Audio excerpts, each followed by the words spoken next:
हिमाचल प्रदेश में आजकल सरकार का फैसला करने का तरीका जो है पूरे देश भर में चर्चा का विषय बना हुआ है। और चर्चा का विषय इसलिए बना है कि बिना सोचे समझे फैसले लिए जाते हैं और उसके बाद जब चारों तरफ से जगहंसाई होती है तो उन फैसलों को बदलने की कोशिश करते हैं।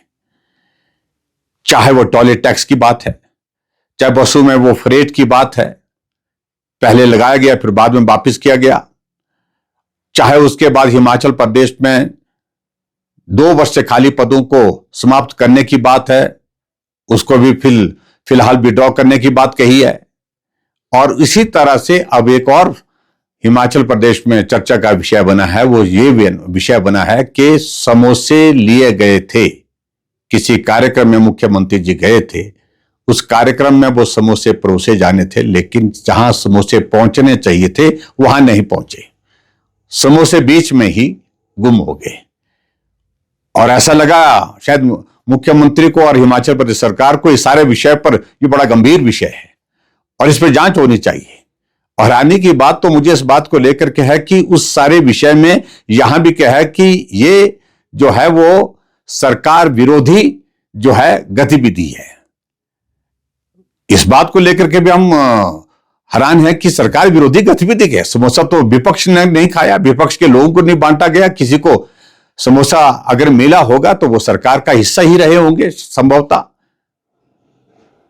ऊपर एक सीनियर अधिकारी से लेकर के नीचे तक जो है वो जांच के आदेश दे करके चिट्ठी लिख करके कि सारी की जांच जो है इसकी रिपोर्ट दी जाए। जबकि हिमाचल प्रदेश में एक जगह नहीं, अलग अलग महकमे में बहुत बड़े बड़े भ्रष्टाचार हो रहे हैं, भ्रष्टाचार के आरोप लग रहे हैं, चाहे अधिकारी हैं चाहे नेता हैं, उस पर जांच नहीं हो रही है। लेकिन जांच हो रही है समोसा पर। एक अधिकारी, पुलिस के अधिकारी जो अपनी ड्यूटी दे रही थी किसी जिले में, रातों रात जिस प्रकार से उसको जलील किया गया, परेशान किया गया, सामान समेट करके वो चले गई। इन सारी बातों को लेकर के सरकार किस प्रकार से काम कर रही है, लोग प्रश्न खड़ा करना स्वाभाविक है लोगों का।